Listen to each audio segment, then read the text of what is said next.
Hi friends, welcome to Ammo's kitchen. ಇವತ್ತು ತುಂಬ ಈಸಿಯಾಗಿರೋಂಥ ಒಂದು ಎಗ್ ಫ್ರೈ ಮಾಡೋದು ನೋಡೋಣ ಬನ್ನಿ ಫ್ರೆಂಡ್ಸ್. ಮೊದಲಿಗೆ ಒಂದು ಪ್ಯಾನ್ಗೆ 4 ಸ್ಪೂನ್ ಆಯಿಲ್ ಹಾಕ್ಕೊಂಡು ಸ್ವಲ್ಪ ಸಾಸಿವೆ, ಜೀರಿಗೆ, ಉದ್ದಿನಬೇಳೆ ಹಾಕ್ಕೋಬೇಕು.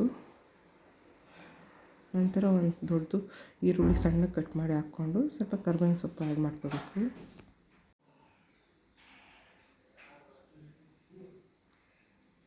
ಚೆನ್ನಾಗಿ ಫ್ರೈ ಮಾಡ್ಕೊಬೇಕು ಒಂದು 5 ಮಿನಿಟ್ಸು. ನಂತರ ಇದಕ್ಕೆ ಸ್ವಲ್ಪ ಅರಿಶಿನ ಪುಡಿ, ಚಿಲ್ಲಿ ಪೌಡರ್, ಧನಿಯಾ ಪೌಡರ್, ಸಾಲ್ಟು ಹಾಕ್ಕೊಂಡು ಚೆನ್ನಾಗಿ ಫ್ರೈ ಮಾಡ್ಕೋಬೇಕು. ಒಂದು ಪೌಡ್ರು ನಾನು ರೆಡಿ ಮಾಡ್ಕೊಂಡಿದ್ದೀನಿ. ಜೀರಿಗೆ, ಸೋಂಪು, ಶುಂಠಿ, ಬೆಳ್ಳುಳ್ಳಿ ಮತ್ತು ಒಂದು ಸ್ವಲ್ಪ ಚಕ್ಕೆ, ಲವಂಗ, ಏಲಕ್ಕಿ ಅದು ಪೌಡ್ರ್ ಮಾಡಿಕೊಂಡು ಹಾಕ್ಕೊತಾ ಇದ್ದೀನಿ.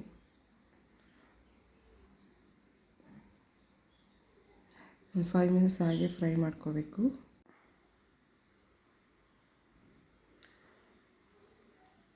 ಫ್ರೈ ಆದಮೇಲೆ ಎಗ್ಸ್ನ ಸೆಂಟ್ರ್ ಸ್ವಲ್ಪ ಕಟ್ ಮಾಡಿ ಇದಕ್ಕೆ ಆ್ಯಡ್ ಮಾಡ್ಕೋಬೇಕು ಫ್ರೆಂಡ್ಸ್.